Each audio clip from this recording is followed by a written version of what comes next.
우리가 오늘 읽은 본문 1절을 보면 이런 말씀이 있습니다. 비판을 받지 아니하려거든 비판하지 말라.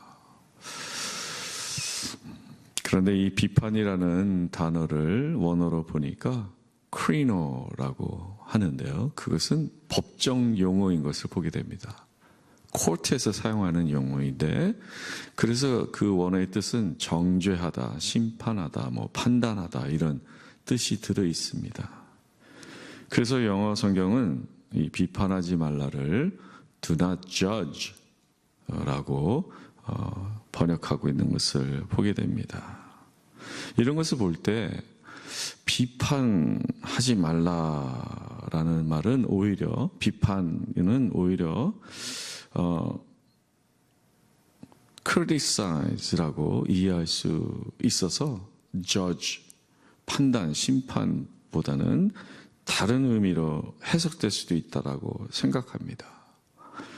이런 것을 볼 때 비판보다는 판단, 심판으로 우리가 이해하는 것이 오늘 말씀을 묵상할 때 도움이 될 것 같아서 알려드립니다.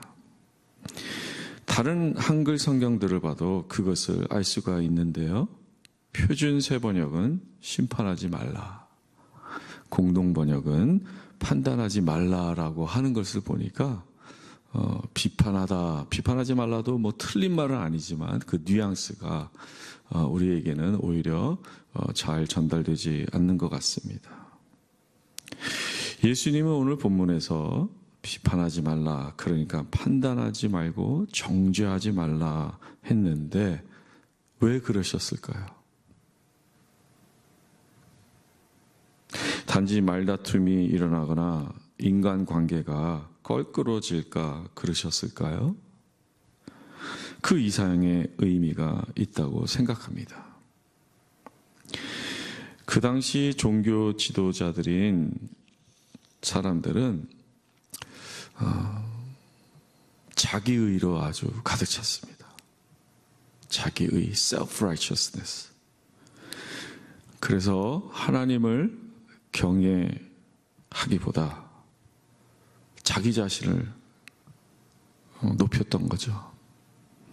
그리고 사람들 앞에서 자신들의 그런 모습에 신경을 썼던 것입니다.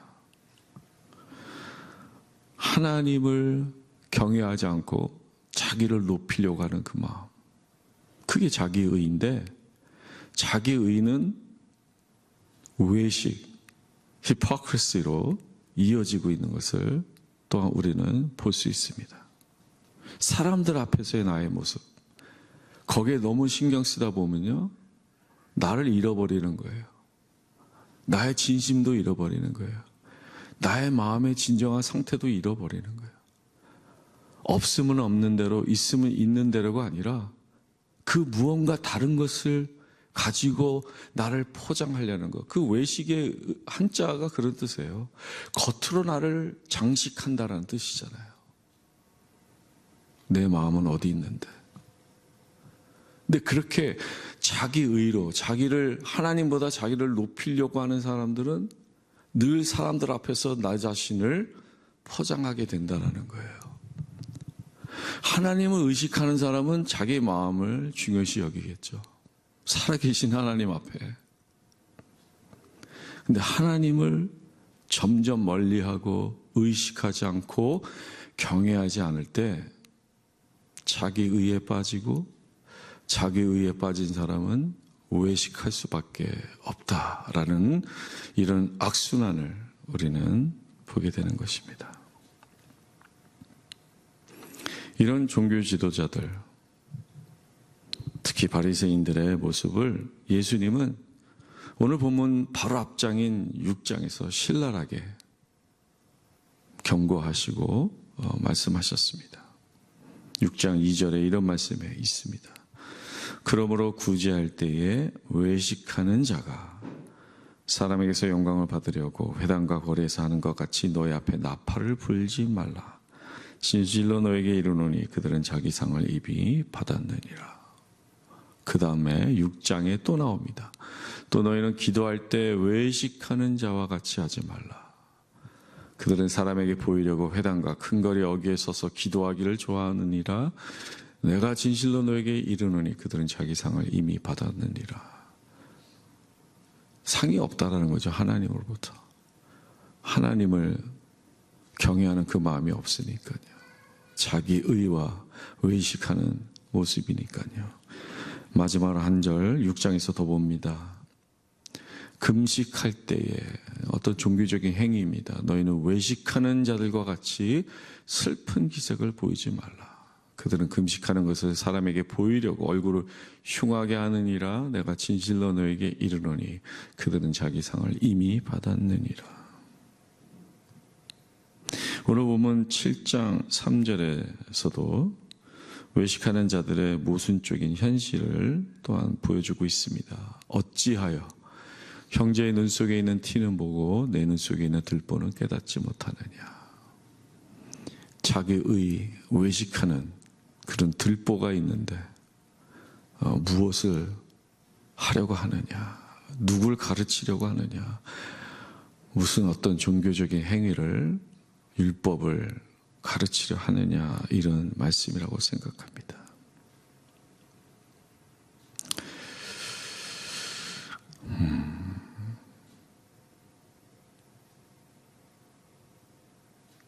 하나님을 가장 잘 안다는 사람들, 그런 종교의식, 종교 시스템의 가장 중심에 있던 사람들, 그러나 그들은 교만해졌고 아나무인이 되었고 자신의 어떤 그런 것으로 사람들을 억압하고 판단하고 정죄했던 것입니다. 그러므로 오늘 본문은 이런 자기의 외식하는 자들에 대한 예수님의 경고의 말씀입니다. 먼저 자기 마음을 살펴야 된다라는 것이죠. 자신이 누구인지 먼저 알아야 된다라는 말씀입니다. 판단하고 정죄하는 사람은요, 자기 자신이 먼저 망가집니다. 다른 사람들을 나의 알량한 잣대로 판단하고 정죄하고 하다 보면요, 자기 자신이 먼저 망가집니다. 그리고 더 나아가서 주변에 있는 사람들을 아프게 합니다. 관계가 존재할 수가 없죠. 사도 바울도 다음과 같이 판단하는 자의 결과를 말했습니다. 그러므로 남을 판단하는 사람아, 누구를 막론하고 내가 핑계하지 못할 것은 남을 판단하는 것으로 내가 너를 정죄함이니 판단은 내가 같은 일을 행함이니라. 판단을 아예 하지 말라는 말이에요. 그런데 우리도 그런 종교 지도자들, 바리새인들과 별반 다르지 않다라는 것이죠. 도토리 키재기라는 말이 있듯이 동일하게 그런 정죄하고 판단하는 것을 하고 살고 있습니다. 우리는 다른 사람을 대할 때 늘 다른 사람들의 장점과 좋은 점을 보기보다 그들의 부족한 점, 단점들이 눈에 금방 들어옵니다. 그리고 그런 것들을 가지고 그 사람 전체를 색칠하고 판단해 버릴 때가 많습니다. 어떤 한 사람을 볼 때 귀한 점, 장점을 보고 이렇게 평가하고 대하기보다, 관계를 맺어가기보다 정말 요만한 단점, 그거를 크게 부풀려서 이렇게 판단하고 정죄하는 우리의 모습이 있다라는 거예요. 그거는 힘의 논리에 의한 우리의 행동이에요. 내가 그렇게 해야지 저 사람이 저기 있으니까 내가 더 올라가는 줄 알고, 생존, 나의 어떤 그래야지 내가 더 높아지는 것으로 착각하기 때문에 우리는 그런 일들을 아무런 생각 없이 하면서 살고 있다라는 것을 보게 됩니다. 한번 잘 생각해 보세요. 나는 사람들을 만날 때 어떠한 태도로 그 사람을 이렇게 스캔을 하고 새 사람이 오든 새 교우가 오든 어떤 누구랑 대화를 하든 잘 아는 사람은 뭐 좀 덜 하겠지만 처음 만나는 사람이든 별로 잘 알지 못하는 사람은 우리는 쓱 보고 판단하고 내 발 아래 두려고 하는 경향이 있다라는 거예요. 그거는 다른 것도 아니고 오직 힘의 원칙에 의해서 내가 저 사람을 이렇게 낮게 놓고 미천한 사람을 두어야 내가 올라가는 줄 아는 그런 힘의 원리에 우리가 행동하는 것을 우리는 볼 수 있어야 합니다. 어떻게 보면은 생존 본능적인 행동이지만요, 부작용이 뒤따르게 됩니다. 자꾸 다른 사람에게 있어서 부정적인 면을 보고 그것을 곱씹게 되면은 닭이 먼저인지 계란이 먼저인지 모르지만 우리 자신이 부정적인 사람이 됩니다. 점점 더 어두워집니다.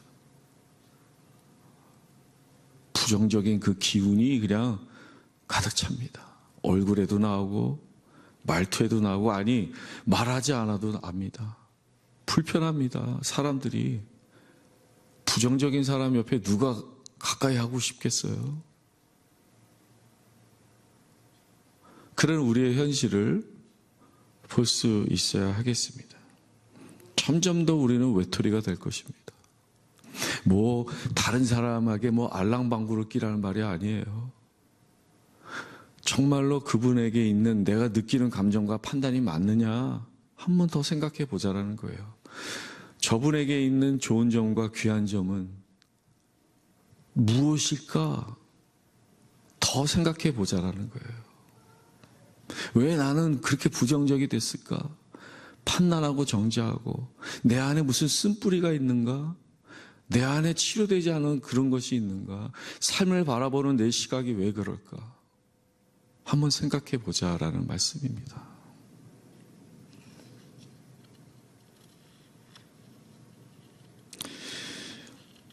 예수님은 이런 의미에서 우리를 도와주시기 위해 그 구렁텅이에서 구원해 주시기 위해 판단하거나 정죄하지 말라 하신 겁니다.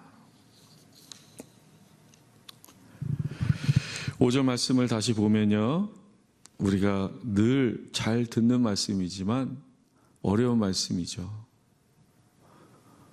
이 말씀은 그러면 내가 내 들보를 빼면은 남의 형제의 눈을 뺄 수 있다라는 말입니까? 아니라고 생각합니다. 아니라고 생각해요. 내 들보를 뺐으니까 내가 얼마나 좀 그래도 괜찮은 사람이 됐으니까 다른 사람을 막 해도 된다? 아니에요. 할 수 없다라는 거예요. 절대로 이렇게 할 수 없다라는 말이에요. 오히려 오직 판단하시고 심판하시고 정죄하는 분은 하나님이시다. 하나님께 맡겨드리라라는 말이에요. 들보를 뺄 수 있습니까? 형제의 눈 속에서 티를 뺄 수 없습니다. 하나님만이 판단하시고 정죄하시고 심판하시는 분이십니다.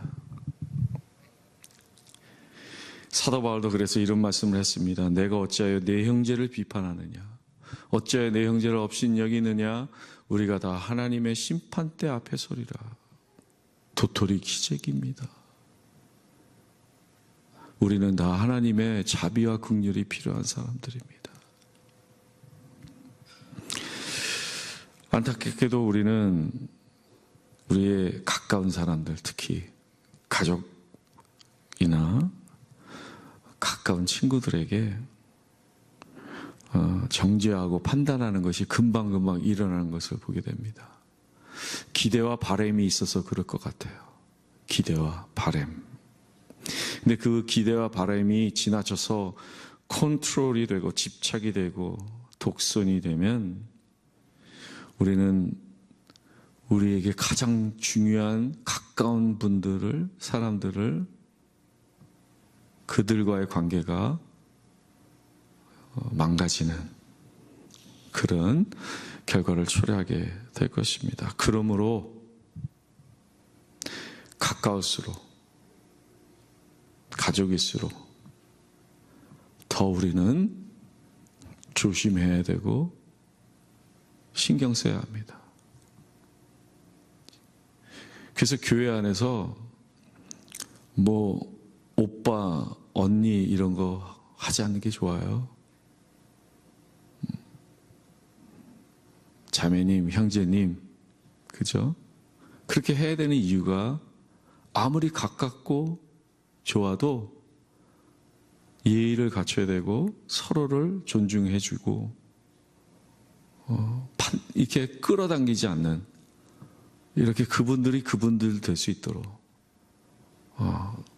놔두고 공간을 주고 거리를 두는 것이 진정한 존경이다 생각합니다. 우리 자신을 절대화해서는 안 됩니다. 나이가 들수록 우리 손주들 대할 때 그런 마음 많이 드실 거예요. 절대화하지 않으시고 힘의 논리가 아니라 내가 부모라고, 조부모라고, 내가 무엇이라고, 그런 어린아이들을, 힘없는 사람들을 대해서는 안 될 것입니다. 오직 하나님만이 모든 것을 아시고 판단하시는 분이심을 오늘 본문을 통해서 우리는 다시 한번 깨닫고 붙잡아야 하겠습니다. 오직 하나님만을 경외하며 하나님께 맡겨드릴 때, 기도할 때 우리 안에서 자꾸 올라오려는 자기 의와 외식은 사라지며 자유케 될 것입니다. 그럴 때, 풀려날 때 우리는 다른 사람들과의 관계가 더 자연스러워지고 합리적이 되고 깊어지고 존경하며 우애가 넘치는 그런 아름다운 관계로 이어질 것입니다. 오늘 본문 말씀을 통해서 예수님께서 우리에게 주신 그 가르침을 한 번 더 생각해 보며 우리 자신을 하나님 앞에 비춰보는 그런 시간이 되었으면 좋겠습니다. 찬양하시겠습니다.